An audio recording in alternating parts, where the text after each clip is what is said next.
Outra operação às pressas foi para tirar todos os aviões de grande porte da pista.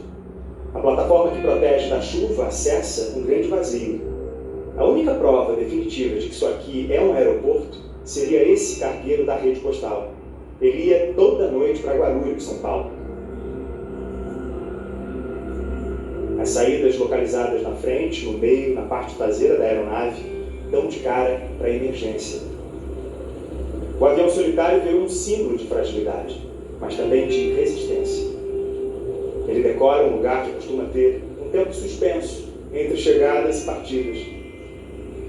Agora é o aeroporto que espera.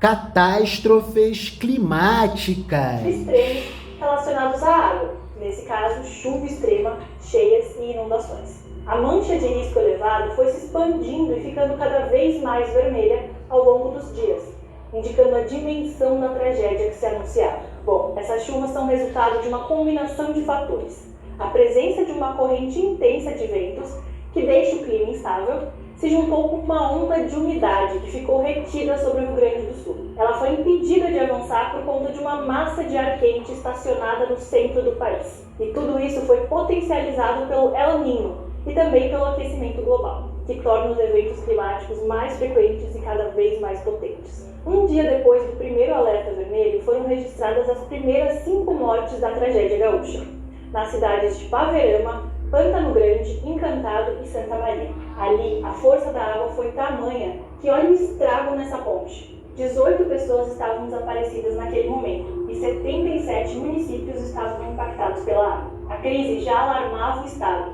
como conta o repórter gaúcho Luiz Antônio Araújo, que participa da cobertura da BBC no Brasil. Já estava muito claro que o volume de chuva em Porto Alegre seria superior ao das grandes enchentes de setembro e de novembro do ano passado. No dia 1º de maio, o cenário piorou dramaticamente. Já eram 114 municípios e mais de 19 mil pessoas afetadas.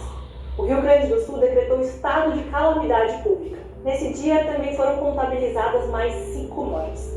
Metade das vítimas fatais até então era de pessoas idosas. Entre as causas das mortes estavam descargas elétricas, afogamento e deslizamentos de terra, segundo a Defesa Civil.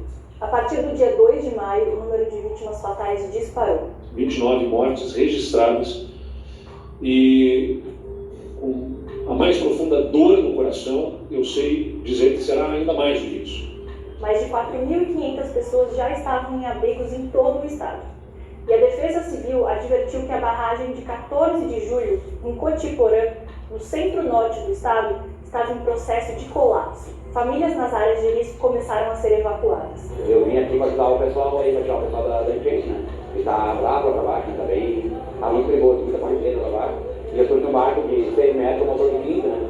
Aí tem tirando o pessoal aí agora. Na região metropolitana de Porto Alegre, a Defesa Civil alertou que o lago Guaíba estava prestes a transbordar de modo, entre aspas, significativo. Entre 1 e 2 de maio, a gigantesca quantidade de chuva fez com que 7 cidades do Rio Grande do Sul fossem ranqueadas entre as 10 que tiveram o maior índice pluviométrico do mundo, medido pelo Instituto Meteorológico OGIMET. No dia seguinte, já eram 265 municípios afetados, mais da metade do estado. O Guaíba ultrapassou a marca histórica de 1941 e alcançou o nível inédito de 4,77 metros. Isso causou inundações em diversos bairros da capital gaúcha, incluindo o centro histórico. A rodoviária e os centros de treinamento do Internacional e do Grêmio ficaram debaixo d'água. A Defesa Civil alertou para o rompimento parcial da barragem 14 de julho e advertiu que moradores de 7 municípios da região deveriam sair das áreas de risco e procurar abrigos. O órgão também colocou o rio Taquari, que corre pelo centro do estado, em situação de inundação severa. Com tudo isso, as mortes chegaram a 39. 68 pessoas estavam desaparecidas. No dia 4 de maio, o número de mortos chegou a 55 e ultrapassou o da tragédia ambiental que abalou o Rio Grande do Sul 8 meses atrás. Além dos danos a casas e prédios, a infraestrutura pública também havia sido atingida. Já eram mais de 400 mil pontos sem energia elétrica e pelo menos 186 municípios sem sinal de internet e telefone. Mais de 1 milhão de casas gaúchas estavam sem abastecimento de água potável. Em entrevista coletiva ao lado de Lula, o governador Eduardo Leite afirmou que o estado vai precisar de um plano de recuperação semelhante ao Plano Marshall, que reergueu a Europa após a Segunda Guerra Mundial. Sim, é um cenário de guerra no estado. E como cenário de guerra, vai ter que ter o tratamento também do pós-guerra. O governo estadual restabeleceu o canal de doações por Pix SOS Rio Grande do Sul e criou contas para doações internacionais. Em paralelo, centenas de ONGs e grupos espontâneos criados por brasileiros em todo o país faziam arrecadações em dinheiro, mantimentos e outros itens de primeira necessidade para doar. Em 6 de maio, o Guaíba continua a subir e chega a impressionantes 5,33 metros. O aeroporto Salgado Filho, em Porto Alegre, é fechado por tempo indeterminado.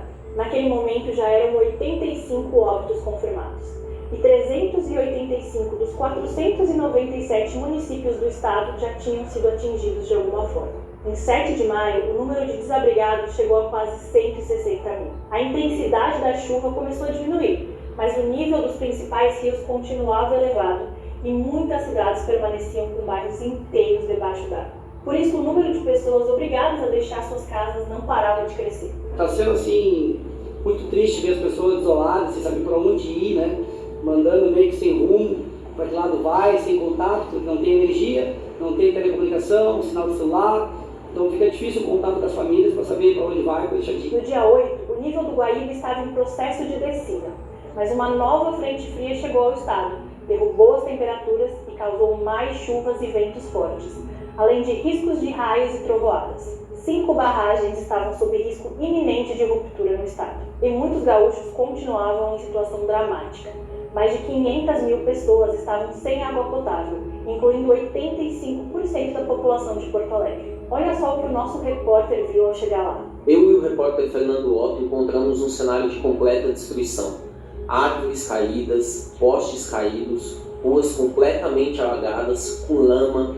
Em bairros como esse aqui no centro de Porto Alegre, muito lixo acumulado nas calçadas e insegurança. À noite as pessoas evitam sair de suas casas porque praticamente não tem ninguém andando pelas ruas e não há iluminação pública. No dia que eu gravo esse vídeo, 9 de maio, centenas de famílias gaúchas estão desesperadas e sem saber o que fazer diante da tragédia. Supermercados estão lotados de pessoas em busca de água mineral e alimentos básicos.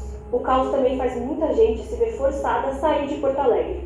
Veja o relato do repórter gaúcho Luiz Antônio Araújo. No dia 4 pela manhã, a caixa d'água do condomínio deixou de receber água da rede pública. Nós decidimos ficar em casa enquanto houvesse luz e água da caixa. E no dia 7 pela manhã, houve uma interrupção total do fornecimento de água e instabilidade da luz. Nós decidimos então vir para o litoral, onde estamos, em Torres, a 150 quilômetros de Porto Alegre, para poder continuar trabalhando. Ao mesmo tempo, voluntários têm feito a diferença, ajudando a resgatar e abrigar vítimas e a arrecadar e distribuir mantimentos. Os próximos dias serão importantíssimos para determinar o nível dos estragos e o futuro dos moradores. As chuvas vai dar uma trégua a partir do dia 14. Dia 16, dia 17, as temperaturas vão chegar a patamares muito baixos, né? E vai chegar a temperatura abaixo de 0 grau, lá na Serra Gaúcha, lá onde ocorreu todo aquele desastre todo, sabe? 16, 17, as temperaturas abaixo de 0 grau na região. Aí vai dar um período longo sem chuva na região sul, do dia 14 até mais ou menos pelo dia 25, não vai ter chuva. Treinamento para a expansão da capacidade de leituramento do jovem RGV, aproveitando o contexto de catástrofes climáticas extremas. O caso do Rio Grande do Sul. Por favor, amado de Deus, a leitura. A destruição da camada de ozônio. O homem hoje em dia está usando produtos e fazendo queimadas que destroem a camada de ozônio. A destruição da camada de ozônio pode causar o desequilíbrio ecológico. É simples, vou explicar. Quando a camada de ozônio é perfurada, os raios ultravioletas passam e poderá derreter as calotas polares. Aconteceu o efeito estufa, que é o superaquecimento da Terra. A camada de ozônio é como um cobertor para a Terra, e se perfurada não vai servir mais. Como a Terra sem camada de ozônio vai se proteger? Se o homem faz queimadas, destrói a natureza e polui o ar, como que a gente vai viver sem a camada de ozônio?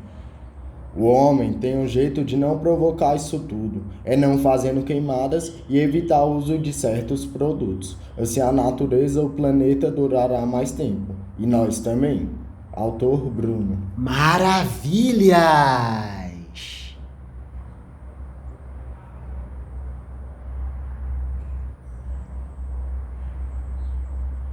Cedes Bustamante explica que o Rio Grande do Sul sempre foi um ponto de encontro de sistemas tropicais e sistemas polares, o que cria um padrão que inclui períodos de chuvas intensas e outros de seca.